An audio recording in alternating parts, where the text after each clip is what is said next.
Hey everybody, Sci-Fi Fan here again, and this is a follow-up video to a video I did a few days ago on why I quit Marathon. I recently tried out the Vaultbreaker's new game mode, experimental game mode for Marathon, which came out on Tuesday. I've since made a few runs at it, and I thought I'd share my thoughts. So without further ado, let's get into it. So first off, I want to say, what is Vault Breaker? So the whole intention of Vault Breaker is to create a PvE only mode in Marathon, where you, as a runner, get basically on the Marathon ship in an area called Cryo Archive, basically where they put everybody into cryogenic sleep on their way from Earth to Tau Ceti 4. But within this new map, or I guess it's the same map that they used for PvP, but now they're using it for PvE. The only difference is now there's a lot more robots. They're the robots, the UESC robots. They're a little bit harder of a difficulty to fight. There's a little bit more of them, but there's no other enemy teams, so you don't have to worry about getting spawn rushed anymore. You don't have to worry about running into anybody that's super, leveled for it or super geared for it. Basically, it's just you and your team of two running through it and trying to get into one of 7 volts, 8 volts to get data that you can bring back with you and that you can use to purchase upgrades that you can take into additional runs with you all the way up until you can defeat the compiler, which is the end boss of the raid within the Cryo Archive. So first off, I think it's actually pretty fun. The gunplay within Marathon is hard to beat, right? Bungie gunplay is hard to beat. The gunplay is still there. Shooting robots with your friends is still fun to do. Using the different guns that you find littered throughout the ship is still fun. I like that Bungie is experimenting and trying new things to try to get more players to come back. I think overall the game has seen, player counts rise from about 6,000 to 14,000 concurrent players over the last 2 days since they released the new mode. PvE, the PvE portion definitely belongs in Marathon. I've done about 4 or 5 runs now so far over the course of a few hours. I've broken into, I think, 3 or 4 volts.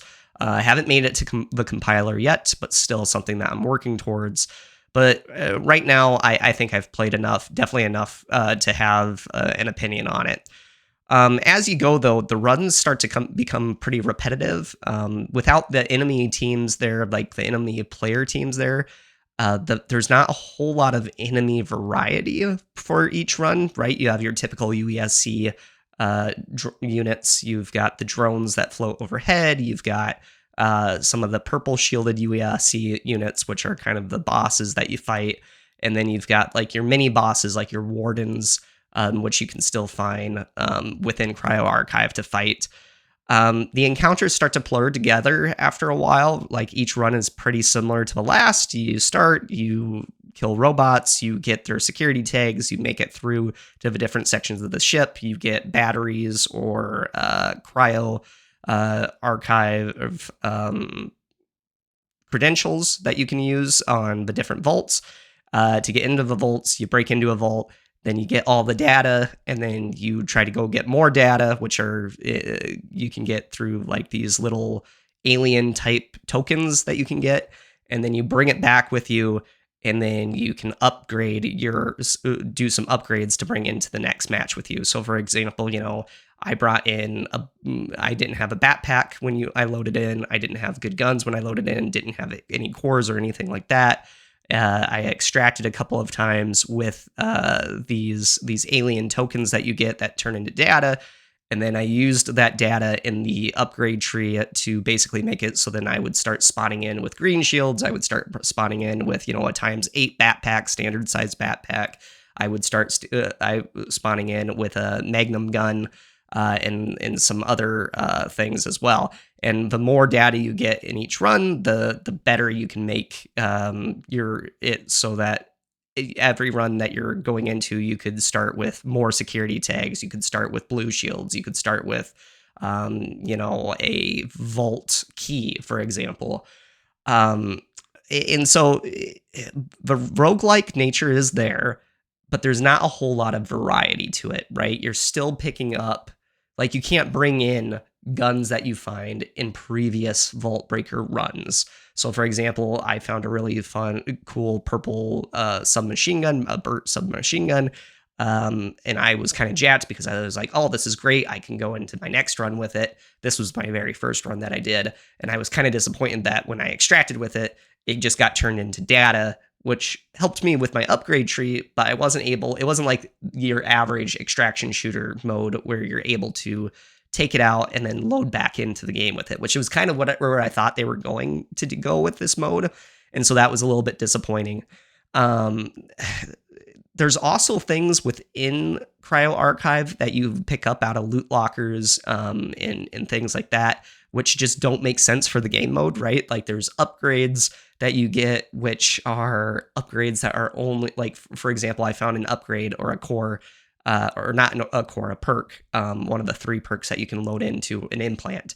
And it allowed me to basically get rid of enemy pings, which is great in the PvP mode, or if there were other players like playing against me in that mode. But in a PvE strictly only mode like Cryo Archive, it doesn't matter, right? Like, yeah, it's a blue upgrade or whatever, but why would I pick it? Why would I pick it up? It's a PvE mode. It doesn't make any sense to do so, and I can't bring it out and bring it into the PvP mode anyways, so I just started to ignore some of these implants.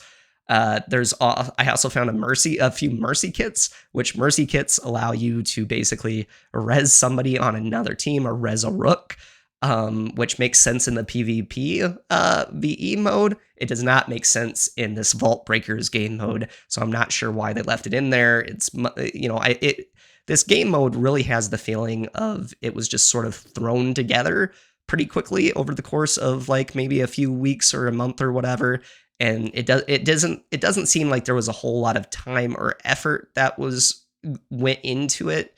It was just using the assets that they previously had to make this PvE mode, to try to get more players, to try to experiment and kind of break the emergency glass, if you will, because of the lower player counts.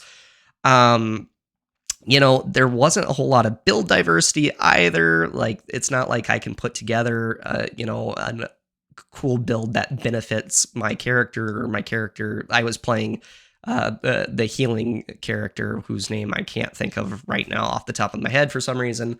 I need coffee. But basically, I wasn't able to get anything to bring into my next game of the mode that would strengthen his abilities or make my healing quicker or anything like that. Like, I wasn't able to build out my loadout like I would with the PvP mode. So it just feels like a really tacked on mode. I've really found myself, and this sucks to say, this mode makes me want to go play Marathon or play Destiny. It makes me want to go play Destiny 2 or play like a raid or a strike or literally anything, because really this whole Cryo Archive map, it feels like blasting Vex at Braytech is what it feels like. And, it's one of those things where it sucks to say, but like, yeah, the gunplay is fun.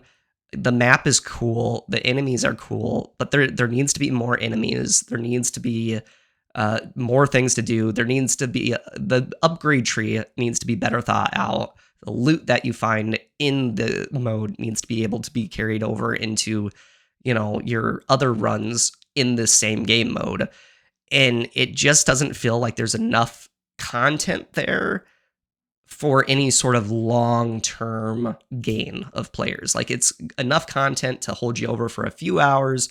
I think it does a good job of teaching Cryo Archive to maybe newer players who haven't previously run the map. That way they don't feel as intimidated if they're running Cryo Archive in the PvP mode. But as a standalone mode, I feel like it doesn't do a whole lot to make me want to come back to play the game. There's definitely potential there, I would say. I think if they iterate on this mode a little bit more, if they bring it to other maps, if they introduce more enemy variety, maybe more raid mechanics, then, I think there could be something there. However, I don't know how much you want to split the player base, right? The player base is already pretty small. Do you want to split it into a PvP player base versus a PvE player base? Then you're trying to please both player bases, and we see how well that worked out with Destiny and Destiny 2. It was always kind of a constant tug and pull between, what guns do you buff, what gear do you buff in the PvP versus PvE modes.